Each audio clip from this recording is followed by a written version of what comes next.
today, given what we are seeing in the US labor market, where we have seen record number of job openings, but pretty tepid payroll numbers, given people seems to be quite reluctant to get back to work, perhaps due to concern over catching the virus, or perhaps they are very much supported by very generous benefits in the US, which really didn't give them too much incentive to return back to work immediately. But you are right, the US inflation print tonight will be quite key. Yeah, but whether that is transitory or not, in terms of inflation in the U.S., we are seeing U.S. investors and traders on edge with VIX up, for example. What do you think that will mean for fund flows into Asia? Do you expect more investments to turn to Asia from the U.S.? Well, I think that will depend on the US dollar outlook, as well as to what extent, for example, parts of the Asia economy, for example, India can get their COVID-19 vaccination progressing much faster. Because what we are seeing today is investors has been concentrated very much in the developed market, whether it's the US, the UK, and increasingly potentially the Euro area as well, given that the pace of vaccination has in fact been much faster in the developed economies versus the emerging market economies, which is also leading to relatively stronger economic recovery from the developed market front. But certainly, as we see more progress being made on the vaccination front, that allows economies in Asia, emerging markets to start reopening and doing better, we may then see some of the funds flow and interest from investors coming back to this region. What should investors do now then, Audrey? Where are the we believe that investors should be positioning themselves in global equities as a whole. We do like the US market as well as the UK region as well, because both regions are leading at the vaccination front, which is also contributing to a more robust set of growth recovery that we are seeing, at least vis-a-vis the emerging market. In addition to that as well, we also have a value-oriented tilt, which is towards some of the more cyclical parts of the sectors. For example, in industrial, in energy, material space, which is really benefiting from the recovery that we're seeing, led by the developed market certainly, but over time, probably we're going to see emerging market catching up as well, which is really lifting to the global uplift and growth that we are seeing over the next couple of months. Right, we'll have our eyes on that inflation data and what that will mean for the rest of the region. Audrey, thanks for your insights today. Audrey Goh there, Senior Cross-Asset Strategist at Standard Chartered Bank. And that wraps up Asia First for today. Thanks for spending your morning with us. Excuse me, we hope to see you again right here tomorrow, same time, same place. Have a great day in the meantime. Bye for now.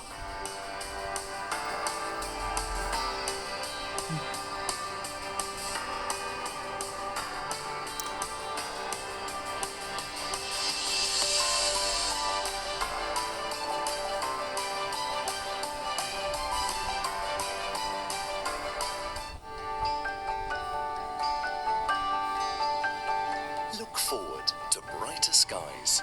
The weather, sponsored by Qatar Airways.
The weather, sponsored by Qatar Airways. What are the financial forces driving Asia's rise? From transnational business expansions and technology for digital growth to untapped opportunities in the region and beyond. Understand the trends, innovations and corporate deals that are building Asia.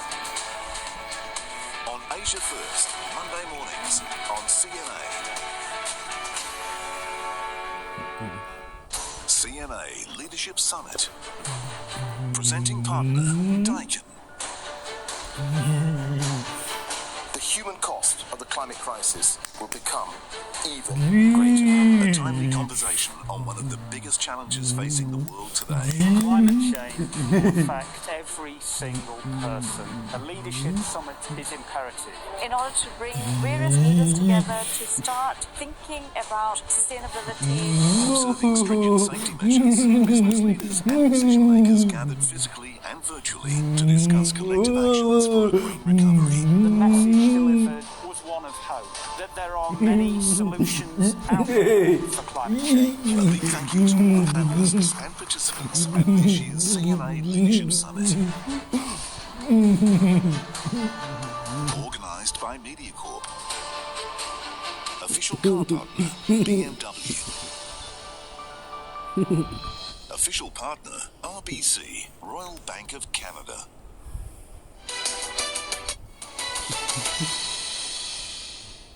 Good Wednesday morning. Headline news this hour.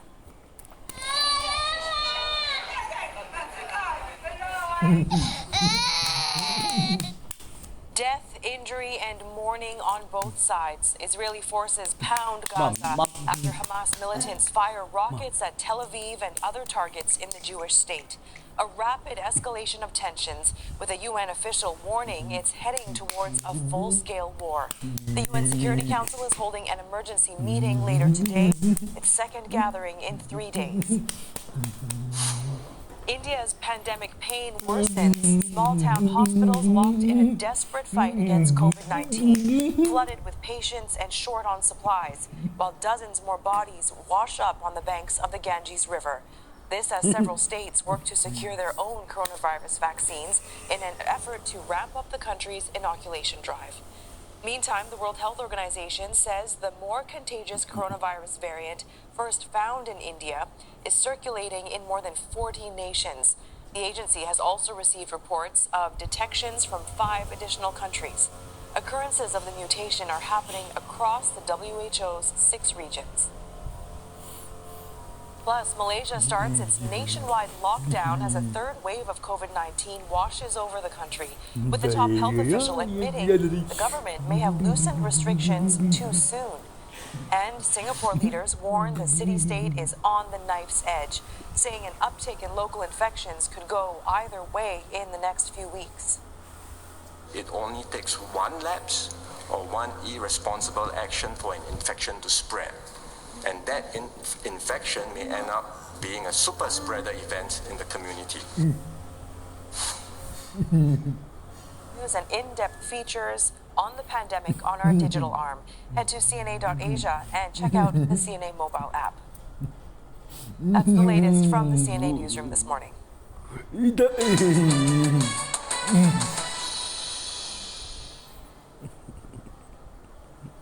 What is Bangkok without its food? In Thai, people greet each other asking, "Kin khao ri yang?" Have you eaten already? There are few better places to see the city come alive than on its sidewalks.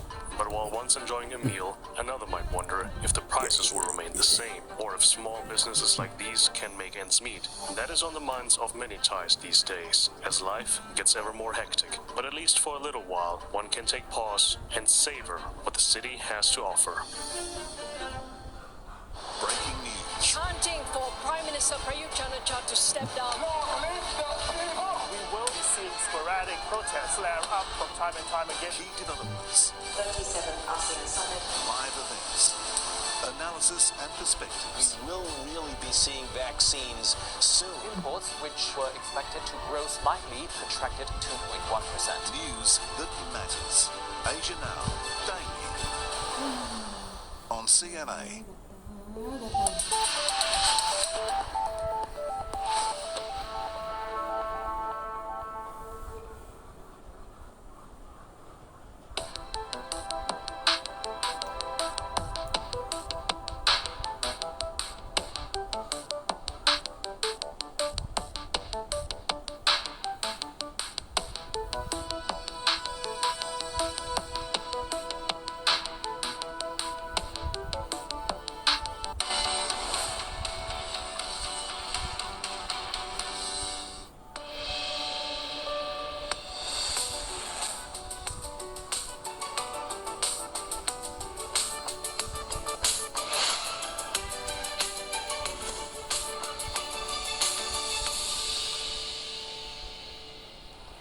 Hello?